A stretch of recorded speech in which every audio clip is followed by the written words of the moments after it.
Moreover, all of those eligible for parole, in fact, were paroled. Again, all except for one pending and Mr. Lewis.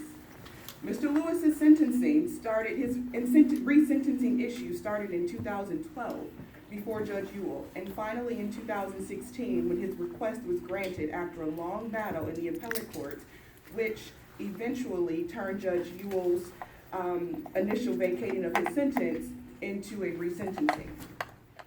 Mr. Lewis is still awaiting resentencing, Judge, to no fault of his own.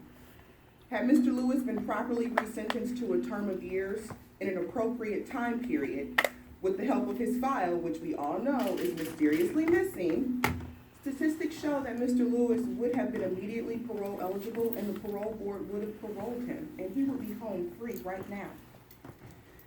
In opposing our motion for bond, the state relies on 2 points.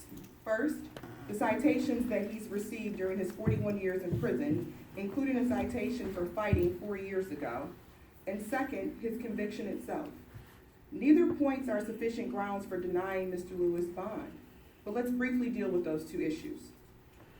The majority of the government citations have been for being, quote unquote, out of place. Where was he out of place, Judge? The law library. Researching his case, trying to obtain relief from the fighting.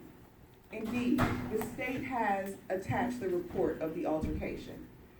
It must be acknowledged here this morning, Your Honor, that the horrible reality of our penal system is that sometimes you have to fight in prison. This is such common knowledge and a fact of prison life that the officer who wrote that citation states and references literally nothing, declined to investigate it. The officer did not gather any evidence from it, and it's not even clear who started that altercation. We have no idea of the circumstances surrounding that fight. Not to mention, Mr. Lewis received no substantive punishment for it, leading us to believe he more than likely was defending himself. What we do know is that Mr. Lewis is 60 years old. He's a diabetic. He's been in prison without a sentence for an inordinate length of time.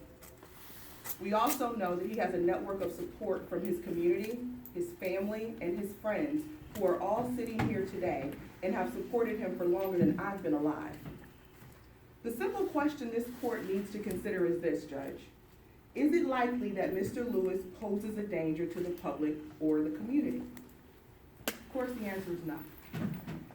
That's why the government didn't even discuss any of the bond factors in its response. This failure puts the court in a precarious situation because the court must state its reasons for its custody determination on the record.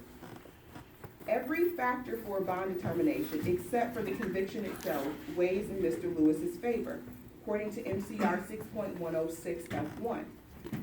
He's never missed a court appearance. He's not a substance abuser. His mental condition is sharp, as we all know. He's likely to be resentenced to a term of years, just like all the other juvenile lifers have been resentenced. He has a support system that helps him economically. Members of the community are here and willing to vouch for him. He has strong ties to the community. And he's been in prison for 40 years, Judge.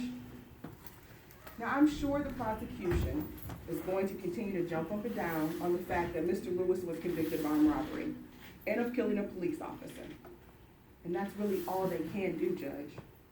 The fact of the matter is, he is not a danger to anyone or a flight risk. Where would he go? How would he flee? Mr. Lewis is willing to abide by whatever restrictions this court deems appropriate. And given these bond factors, the state's feet dragging in resentencing him, his due process rights, and the lack of danger that he poses, he should be given a personal bond with restrictions and released into the care of his dear mother, who has been waiting for 40 plus years to hug and kiss her son. We're asking the court to grant our motion. All right, thank you.